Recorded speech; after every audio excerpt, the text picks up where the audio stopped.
I mean, you can see why teams are tanking their ass off when you see what Cooper Flagg did on Thursday. 30 points, 7 assists, 6 rebounds, 3 blocks, a steal, 37 minutes for Duke in a 193 victory over Arizona to advance to the Elite Eight. Cooper Flagg, Tom. Oh, my God. This guy keeps getting better and better and better and better over the course of the year. He's the youngest player in college hoops, and he's the best player in college hoops. Has that ever happened? Like, I'm serious. Has that ever happened? I don't think so off the top of my head, no. But at a minimum, he just had one of the best performances in NCAA tournament history, and he's the youngest player in college basketball. It's not just the scoring, Tom. It's not just the turnaround jumper from mid range. It's not just the pull up three at the end of the half. It's not just the playmaking, looking off defenders, and the way he's advanced as a creator and as a ball handler, as a shooter over the years. It's not just all that. It's the defense as well, the intensity, the block shots that he has at the rim, the rotations, the awareness. The dude just checks every single box. There's nothing he does at a poor level. Nothing that Cooper Flagg does at a poor level. He's ready today to play in the NBA. Yeah, I'm so glad. I can't wait to dive into your draft guide and just read all about your thoughts on Cooper Flagg and just the rest of this class, because that Duke team is stacked.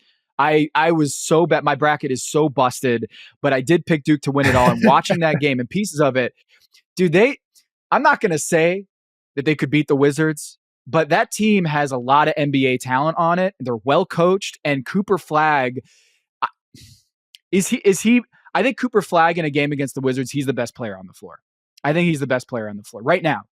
He's that good. He doesn't have any weaknesses, and every time he plays, Jordan Poole just unsubscribed to the show. Thanks, Tom. That's fine. Cooper Flagg just subscribed. Which one do you want as a subscriber for the next 10 years? Thanks, I think, yeah. Cooper Flagg, I keep thinking, what is his weakness? Because every play down the floor, he shows me that he's got that, the passing, the shot blocking, the point of attack defending, I want the ball, give me the ball right now, and I'm going to go play make. When I only saw one game in person of Cooper Flagg this year, and he took over in the second half against Pitt, and he did the same thing against Arizona, where it's like, give me the ball, I'm going to finish this game and send you guys packing. And the late game shot blocking, the just poise that he has. And my favorite thing about him is he cares so much. You can tell that this dude wants to ruin everybody on the opposing team and carry the team on his back. He wants the ball, and he's not selfish. Like, a lot of the plays that he's making this is the best basketball play. He's throwing alley-oops from his knees. Like, the guy is insane. I don't know what he can't do on a basketball court. Yeah, and that Duke team is outstanding as well. Malawach had like a beautiful offhand lefty hook in that game. Malawach, in my draft guide, I compare him to Rudy Gobert, and I think Mitchell Robinson is the other one. I need a better one for Malawach because he has more skill as a scorer than some of those guys. He's flashed. He's a 75% guy from the free throw line. You got Gavoni. He posted a video of him before the game taking step back threes. He's got smooth form. He's shown touch since high school. There's more there than just lob dunk guy. Knipple, the playmaking as a 6'7" guard. Tyrese Proctor Jr., knockdown shooter. James, their fifth starter, is just like a rock solid role player. I got him in my second round. Duke's loaded, man. Best team in college basketball. I think they're going to win it all as well. My bracket is also busted, but I do have Duke winning it, as do a lot of people. The other best game of that night was a game that went to overtime between Texas Tech and Arkansas. Coach Cal at Arkansas, they're up big at one point in that game, and Texas Tech just slowly just starts chipping away.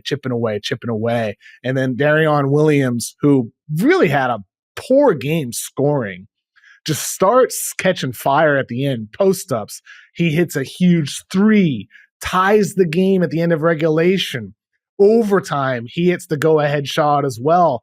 Darion Williams, JT Toppin, they're two guys that I think are borderline first-round picks. Williams had 20 points in the game, 9 rebounds, 3 assists, 3 steals. If you didn't watch the game, he's got a body like Grant Williams. He's a little shorter, but he does a little bit of everything for Texas Tech. Sometimes he runs points, sometimes he's screening. He does a lot of everything else. And then JT Toppin, who I love, like, he's their big man, 20 points in the game, 9 boards, 5 blocks. He had a righty hook. He had a lefty hook. He's got a ton of skill near the rim. both of those guys, I think are, guaranteed top 40, 45 picks. Easily could see them, especially top and moving into the top 20, 25. What were your impressions of Texas Tech in that game coming back against Arkansas? Really impressive, especially the way that Darian Williams got the ball down the stretch on that last possession and knew exactly where he wanted to go. And he got there and finished over two dudes with a great post-up move, confidence, strength, skill, all being shown in that moment. And, I know people are saying that this is, 1.9% odds. Look, 1.9% means that, 1 out of 50 times you're going to win that game. And they did. And so that's an incredible achievement for that Texas Tech team. Well coached. I love what he did at his previous stop, where this guy is. When you talk about elite head coaches, I hope that these guys end up at these places and can stay for 10, 15 years rather than hopping from team to team.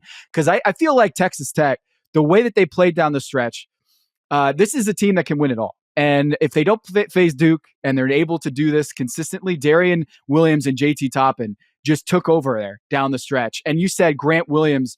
Some people might be like, dude, that's selling him short. Grant Williams, I think people need to understand when you do comps, guys, not everybody can be LeBron or comp Tracy McGrady or comp Luka Doncic. Like, having a Grant Williams career is amazing. That's a great career. And so if Darian Williams, if you're a Texas Tech fan or you're a fan of him, you'd be like, oh, he can be better than Grant Williams. That's selling Grant Williams short. Or Joe Ingles, like you have Joe Ingles as a comp for him. Like, that'd be a great career. And so if he can be a early second round pick, I think you had him at 43 in your latest big board. I think if he has a couple more games like this, he could break himself into a late first round pick, and I wouldn't have a problem with it. Yeah, for sure. I think both him and Toppin have a chance there. And with Arkansas, I'm not a big fan of any of the Arkansas prospects. DJ Wagner got the ball at the end of regulation and at the end of overtime, and I know he hit a big layup. But Coach Cal's got to call a timeout there, man. But that's typical of Cal. He does not like to call timeouts. He puts players in poor positions. I thought it was typical poor coaching by Cal at the end of that game. Really, the whole second half of that game, blowing the lead to Texas Tech.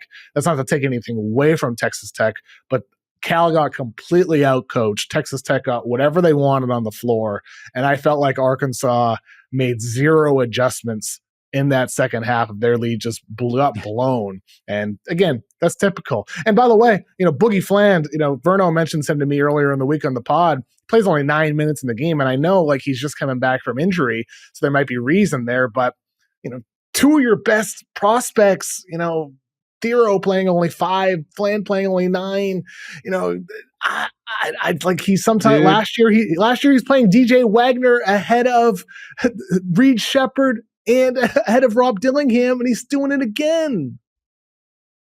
My wife is part of Big Blue Nation. She's from Kentucky. Her dad went to Kentucky. I have a lot of friends who are big Kentucky fans, and they are looking at this Arkansas collapse and saying, yep, that's Coach Cal.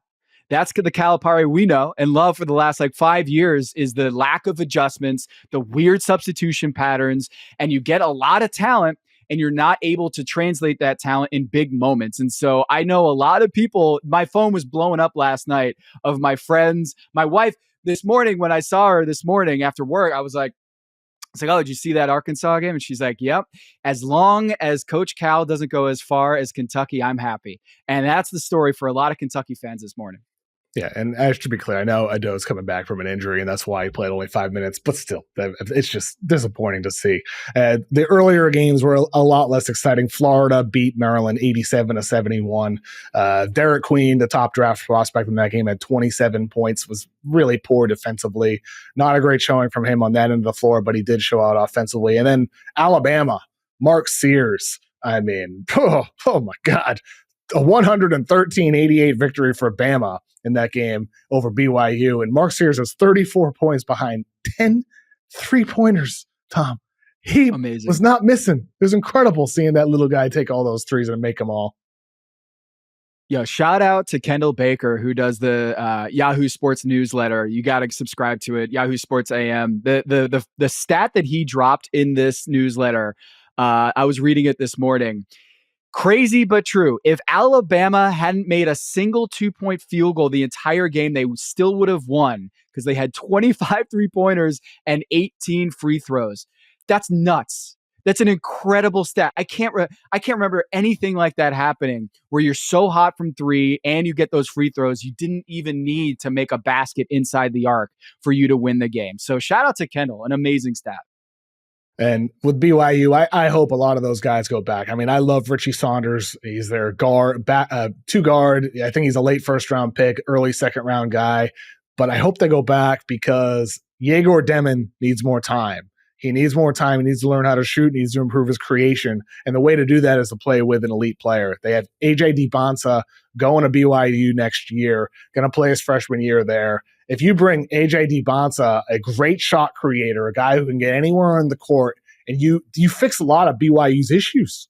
Demon is not there yet. I can't see him as a top 10 guy in this year's draft class. Late teens, sure.